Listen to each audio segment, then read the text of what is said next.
To actually assist me with this conversation, I have Mr. Bernard Anaba, who is the policy analyst from ISODEC. Good morning. Good morning. How are you doing? I'm fine, thank you. Good. Thank you for coming in. Thank you too. All right.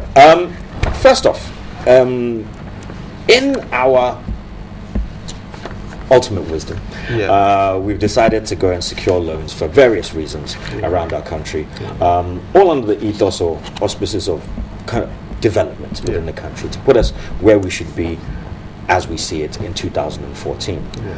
When we take these loan agreements and just say hypothetically we do put it to use and we see the signature and the project is finished, let's just say that there's a little bit left over. If there's a little bit left over, can this be redirected into other projects? Yes. What I know about that is it becomes an agreement between the government and the granting partner, I mean the country or the agency that is giving the loan, to decide on what to use the excess money for. Right. So you need to enter into another sort of agreement, conversation as to what you're going to use the left money for. Right. So in that case, you can't take a unilateral kind of decision on to divert the money into something that you haven't pre-agreed on, because pretty much everything on that money contracted in a way has been agreed on as to how it's going to be used. So every bit of it has to be covered by an agreement between the two parties. Okay. So I think pretty much you need to agree on what. All right. Now, I mean, one of the reasons why I asked you that is because, I mean, when it comes to public perception, we don't really understand what goes into getting of these loans. All we hear is that Ghana has got a loan from this country, is being used for this. Is there any way that this kind of information can be readily available to average citizens who want to actually just see if the government is doing what they say? Yeah, I think this information is available, except that sometimes we don't know how to find them, and maybe the government also did not put them in the right format that we are able to understand them. Okay. They are available. For instance, the World Bank gives us some loans, the multilateral agencies, the IMF, and when you go to their website, they talk about these things. If you go to the US government or the USA, then other bilateral agencies, they also publish some of these things. So we'll be able to find out about that. And the Minister of Finance is also mandated by the Constitution to provide this information, and perhaps sometimes they do not put them in their website or in their format readily available for citizens, but these are always available. In terms of what actually brings about, or why do they go in for these loans, sometimes it comes from central government, and government has several wings in terms of, if you take the ministerial level, agric, you have energy, you have so various ministers go out to source for whatever project is going to help them to deliver their policies. Right. So if they find a project or a facility that they think is kind of good for their particular ministerial area or particular area, that is discussed as maybe at the cabinet level. This is looked at broadly in terms of from the Minister of Finance level, and to see whether it is feasible or a good thing to go for. So I mean, various ministries also source for this loan, whereas government, central government, from the presidential level, they also do special kind of strategic sourcing. So the loan in particular could come from any angle of government. Right. But at the end of the day, it has to be agreed upon in terms of from the Minister of Finance or the cabinet, and to know whether it fits into the government program. Okay. All right. Okay. In 2001, apparently the USA actually committed an approximate amount of $325 million in trade capacity building assistance to Ghana, which included another $240 million in trade-related activities under the Ghana's $547 million 5-year Millennium Challenge Corporate Compact. Right. Now, according to their website, the assistance has helped Ghana to increase its competitiveness in the world markets, upgraded and improved its road system, agricultural productivity, and strengthened the business environment. Is that a realistic assessment? Well, yes. I mean, it's realistic. You have identified the problems. The problems are real, and you have put out some facility in terms of maybe grants to want to solve that problem. as much as I say it's realistic, the issue also comes down to the fact that most of the time we do operate like we do. We wish we could implement the issues as they are, but when it comes to the real fact of implementing on the ground, then we find ourselves short. Right. And that is where the problem is. In terms of having the actual capacity to deliver on some of these things is the issue. For instance, at the various sector or ministerial level, there are certain processes has to take place to be able to access some of these facilities, the funds. So if you don't put those processes in place, you are not able to access them. And the time also, some of these things are bound by time.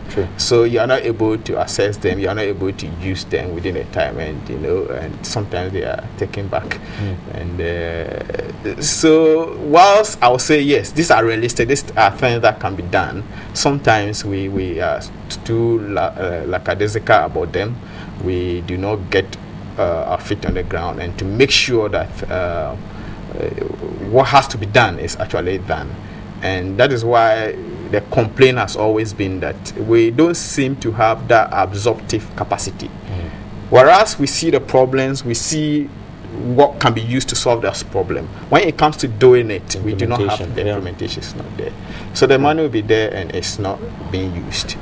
Well, considering what you've said, and as just a normal Ghanaian, and looking at the way things are in Ghana at the moment, it's not the best for everybody. And we're trying to say that we should cut down on imports and do a lot more exports, but yet the actual operational cost is through the roof. So is obtaining loans the way forward? Because we've got so many loans that are already outstanding. Interest rates are through the roof. Really and truly, these loans won't be paid off in our lifetime because our children and maybe our children's children are the ones that are going to be paying them. So is this the way forward for Ghana? I mean, the whole loan ethos, should we be backing off, or should we be continuing? I think as a state or as a country, we can't do without loan. If you take most of the developed countries, even like the USA, their loan in terms of ratio to GDP is above 70%. That's huge. So every country at a point in time, or even throughout their life, will always need some loan. But there are three main issues that you need to consider if you really want to go in for loan, which is to consider the amount that you go in for. You consider the composition of that loan. You consider what you're going to use the loan for. These are all issues that measures the kind of risk that you're putting yourself up to. So that sometimes we may say that the amount of loan that we are going for is so huge. It could be huge, but if we are able to pay the interest in terms of the annual or whatever rate that we are supposed to, the repayment rates, we are able to meet that, then that is all right. But it could also be too small, but we are not able to. And take, for example, in 2000, what brought us down on our heels in terms of the HIPIC situation, our loan portfolio was about 125% of our GDP, which means that if you freeze the economy at a point in time, all what you produce in terms of goods and services cannot even pay for how much you have. Would have still been in debt. Yes. So, and if you look at currently, we are about 50% or whatever, and that is reasonable, looking at the size of our economy. But the problem that we're facing currently is that in terms of the loans that we have contracted over the years, that is to help us expand our economy, to make businesses grow, and to pay their taxes, and to pay whatever it is for government to be able to repay their loans. But unfortunately, something has gone wrong. That businesses are not able to pay the right amount of tax in terms of taxes due to government and that sort of thing. So government revenue is quite low. So government is not able to meet some of its repayment commitment. So you look at the loan portfolio, it's not that huge. The economy is huge, but why are we not able to repay the loan? So you normally look at it in terms of this issue. So that if you look at the composition of the loan, what sort of loan have you gone for in the first place? Did you go for short-term loans or long-term loans? Generally, they say long-term loans are better than short-term loans. And if you look at in terms of whether you contracted external debt or internal debt, and in fact, most of the loans that we contract are domestic debt loans, which is even more dangerous. It's more dangerous than the external debt. In any case, you have liked to go for more external debt than domestic debt. Because it means that you're competing with your businesses, your own product, who has to, produce the jobs, pay the taxes for you to get the revenue to pay those loans. So if you look at the composition, it is not in our favor as it is now. And if you also look at what the loans are used for, that is another important factor in terms of the risk. What are you going to use the loan for? Because loans per se are not issues that we always say you don't use for recurrent expenditure. Because you're going to pay interest on them, and you don't want to bog down yourself with something that is paying something that is higher than what you've gone for. So you should use it for something that can regenerate, something more than what you have gone in for. Okay, so for loans that are not used for their specific purpose, if that can actually happen, are there any kind of punitive measures involved? Is there any kind of backlash from it? Because obviously it's not what would be in the original loan agreement. The backlash is that, for instance, if you recently, it's been the news concerning our credit rating and other things, it affects you. International perception. Because it says that, well, perhaps this person is not so creditworthy, or this country is not so creditworthy. So it makes it difficult for you to go in for more loans even when you need it.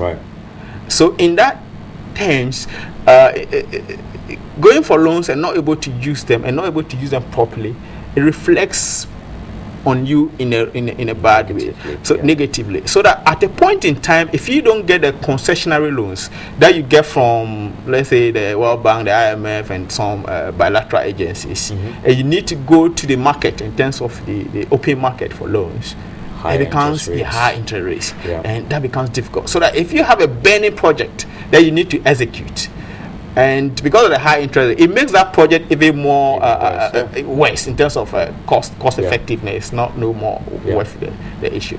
So all these issues are, they come down to the fact that you also want to be perceived in a better light, so that it makes your ability to go in for more loans and to service them in the future more, in a good light. If you take, for instance, a country like most developed countries like the USA, the UK, they all go for a huge amount of loans, even bigger than what we have in terms of in ratio to their GDP. But there is a certain level of credibility attached to them. So no matter how much they go for, people give it to them. They still get it. So those are the issues or the difficulties that we face. That is why we need to take our risk management in terms of the kind of loan that we're going for, what the size of the loan as well, and what we're going to use the loans for. Do you think there's a general lack of accountability when it comes to what loans are being used for in relation to the agreements that are signed? Because I will say this, blatantly, heads are not rolling. I think in this issue, if you come specifically to the loan, I wouldn't say lack of accountability. Maybe in another sense, because the grantors of the loan will definitely be on your back. Well, that's the thing. They will not. Payment will have to be made. But if we have a loan that we've secured just to say fix the road outside TV3, and we're still sitting here, the road hasn't been done, and yet we're making payments, they don't care because they're getting their money back. That is it. But who's being held accountable here? Well, that is the case. So in that sense, the road hasn't been delivered, so you're going to suffer some punitive in terms of it. But in any case, that money will still be accounted for in terms of paying back the loan, and everybody will know about it. But your citizens goes further to just dent the reputation of the person. That is a thing. So there is that issue about the actual use of the loan, and those are the main issues for citizens. Because it is for us, if a loan is contracted for a project, yes, it's the government that perhaps is the implementing kind of party in terms of contracts the loan and want to implement it. They might implement in the right way or the wrong way. But if the citizens or the third party, the oversight bodies in terms of parliament, citizens and other citizens also sit aloof without following up to see whether the activities or the projects have been delivered to specification, to time and other things, then everybody suffers. So I think it's also, the onus also lies on citizens to follow up, lies on parliament to follow up. If we don't do our work by following up, then it's difficult to blame government solely. Sometimes they become bogged down in so many issues and you know, things just. So what can we do? What can we do as Ghanaian citizens to not necessarily help alleviate this issue, but in regards to the interaction between governance and ourselves? We've been told a loan is taken for this. This is what happens. So what should we do as citizens? Should we give them the benefit of the doubt and wait to see whether the project is finished, or should we probe and do what we should be doing as citizens and hold the people that we've elected accountable? Yeah, I think that's what we should be doing. We should be holding them accountable. But how do we do this? That's the point. Because anytime they go for a loan, it's ratified by Parliament. It's being justified in terms of what a loan is going to be used for. So should there be more scrutiny? Yes, I mean, definitely. You need to do a lot of due diligence. If there's ministers going out there to go and seek for financing and loans for projects that they've got, you've got Parliament themselves doing so, you've got higher officials within the government also doing so.